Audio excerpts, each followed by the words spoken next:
Good morning, all of students. Welcome to Daffodils online classes. Myself Dipen Kumar Sharma from Daffodils Public School.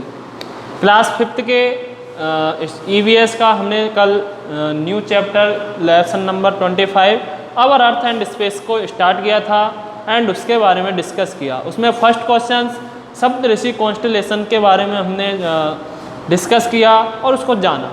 एक बार मैं revise कर दूं उसके बारे में कि होता क्या है सप्तऋषि कॉन्स्टलेशंस कि जो पोलर स्टार या पोल स्टार होता है उसकी प्रेजेंट में पोल स्टार की प्रेजेंट में जब 7 स्टार्स आपके फॉर्मिंग किए होते हैं 7 स्टार्स फॉर्मिंग किए होते हैं तो वो क्या कहलाता है हमारा सप्तऋषि कॉन्स्टलेशंस कहलाता था। अब आपसे बात आती है कि पोल स्टार्स होता क्या है, तो पोल स्टार्स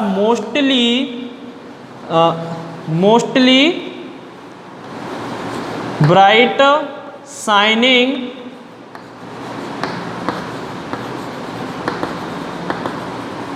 शाइनिंग स्टार कि जो आपके सबसे ज़्यादा स्काई के अंदर सबसे ज़्यादा चमकने वाला वो स्टार होता है वो हमारे कौन सा स्टार होता है, पोल स्टार होता है। ओके, अब ये कौन सी डायरेक्शन में सिचुएटेड रहता है, तो ये हमारे नॉर्थ डायरेक्शन के अंदर होता है। ओके, कौन सी डायरेक्शन में होता है, ये नॉर्थ डायरेक्शन के अंदर स्थित होता है। एंड जो पोल स्टार्स है ये सबसे ज़्यादा चमकने वाला होता है और इसकी प्रेजेंट के अंदर जब 7 स्टार्स अपनी फॉर्मिंग किए होते हैं तो वो क्या बनता है, हमारा सप्तऋषि कॉन्स्टलेशंस बनता है। इसके आगे बात करें कि जब हमारा जो स्पेस है उसके अंदर sun, moon and earth and others planets होते हैं।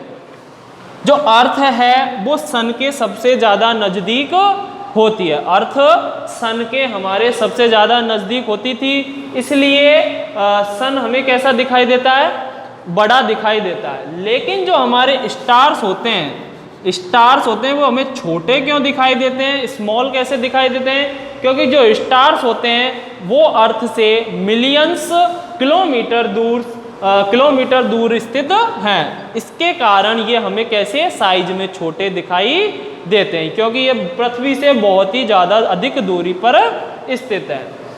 अब बात करें कि मून की सन की तो अपनी अवन लाइट होती है, खुद की अपनी एक लाइट होती है, जबकि मून की जो लाइट है वो खुद की नहीं होती। आपको पता है कि सन एंड मून जो भी प्लैनेट्स हैं वो अर्थ के राउंड क्या करते हैं, फॉर्मिंग करते हैं, अर्थ के चारों ओर चक्कर लगाते रहते हैं।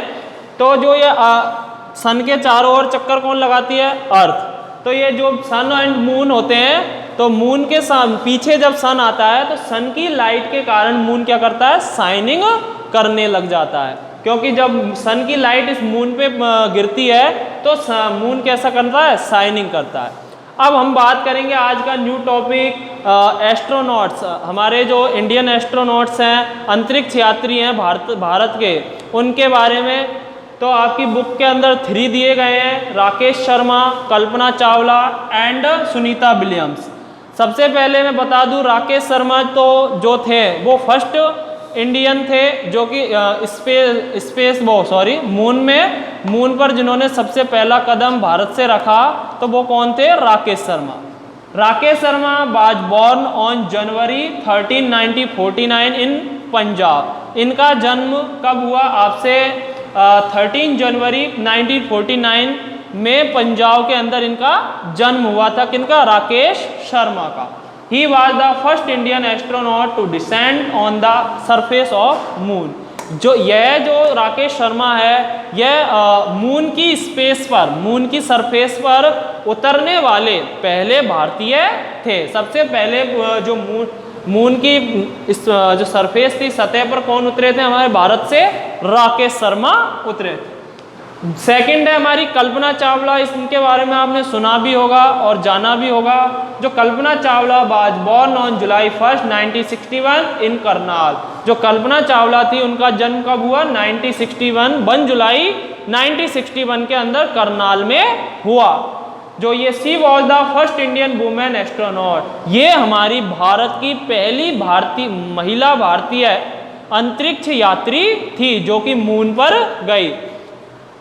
She was bold enough to make her career in astronautics, यानी इन्होंने अंतरिक्ष यान में ही अपना करियर को बनाया एंड वहीं से इन्होंने इंस्पिरेशंस ली कि उसके अंदर ही इन्होंने अपना करियर बनाया, अपने लिए सब खोजबीन की। और जो हमारी भारत से पहली भारतीय महिला जिसमें गई अंतरिक्ष में मून पर, वो हमारी कल्पना चावला थी।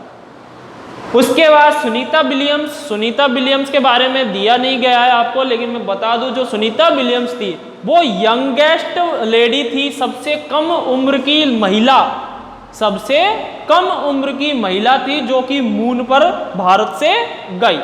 समझ में आ रहा है कि जो कल्पना चावला थी वो तो पहली भारतीय महिला थी जो मून पर गई, लेकिन जो सुनीता विलियम्स सेकंड लेडी थी मून पर जाने वाली, लेकिन ये जो थी ये यंगेस्ट लेडी थी।